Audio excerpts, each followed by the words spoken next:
For the circuit shown, determine Thevenin's equivalent circuit. So இங்க நமக்கு ஒரு சர்க்யூட் கொடுத்துருக்காங்க. இந்த சர்க்யூட்ல இருந்து நம்ம தெவெனின்ஸ் ஈக்குவலன்ட் சர்க்யூட்டை வந்து ட்ரா பண்ணணும். ஸோ தெவெனின்ஸ் ஈக்குவலன்ட் சர்க்யூட்ல நம்ம என்னென்ன கண்டுபிடிக்கணும் அப்படின்னா Thevenin's voltage and Thevenin resistance வந்து நம்ம கண்டுபிடிக்கணும். அப்பதான் நமக்கு ஈக்குவலன்ட் சர்க்யூட் வந்து ட்ரா பண்ண முடியும். ஸோ அதனுடைய வேல்யூஸ் தான் நமக்கு இங்க ஆப்ஷன்ஸ்ல கொடுத்துருக்காங்க. ஸோ கொடுத்துருக்க சர்க்யூட்டை நம்ம செக் பண்ணி பார்த்தோம் அப்படின்னா இங்க நமக்கு ஒரு வோல்டேஜ் டிபெண்டன்ட் கரண்ட் சோர்ஸ் வந்து இருக்கு.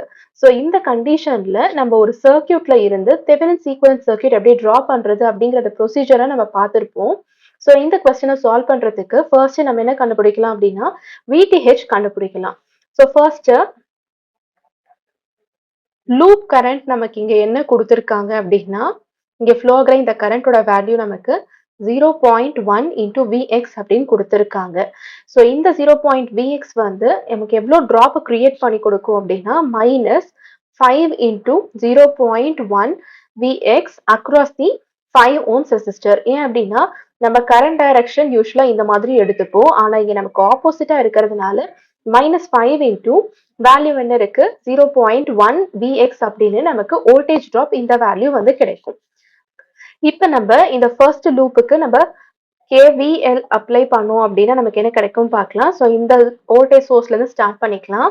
-4 + 5 into இங்க இருக்கிற வோல்டேஜ் ட்ராப் என்ன -0.1 into Vx plus the final value of voltage Vx is equal to 0. So இதுல இருந்து நமக்கு Vx is equal to 4 plus 0.5 Vx அப்படின்னு நமக்கு கிடைக்கும். ஸோ Vx டேர்ம்ஸ் எல்லாத்தையும் குரூப் பண்ணோம் அப்படின்னா Vx into 1 minus 0.5 is equal to 4 அப்படின்னு கிடைக்கும்.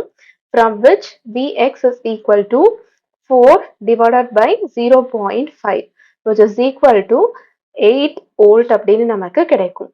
ஸோ இந்த Vx அப்படிங்கிறது வந்து பாத்தீங்க அப்படின்னா நம்மளுடைய Thevenin's equivalent circuit voltage VTH அப்படிங்கிறது தான்.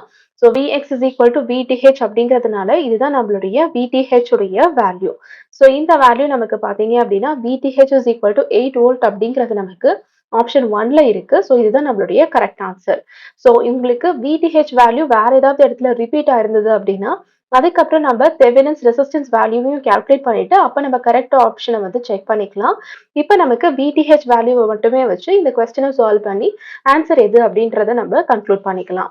ஸோ RTH கால்குலேட் பண்றதுக்கான ப்ரொசீஜரும் அதுதான். ஸோ டிபெண்டன்ட் சோர்ஸ் யூஸ் பண்ணிருக்கும் போது நம்ம என்ன கால்குலேட் பண்ணணும் அப்படின்னா short circuit current and open circuit வோல்டேஜை கால்குலேட் பண்ணிட்டு ரெண்டுத்தையும் டிவைட் பண்ணோம் அப்படின்னா நமக்கு தேவையான ரெசிஸ்டன்ஸ் வேல்யூ வந்து கிடைக்கும்.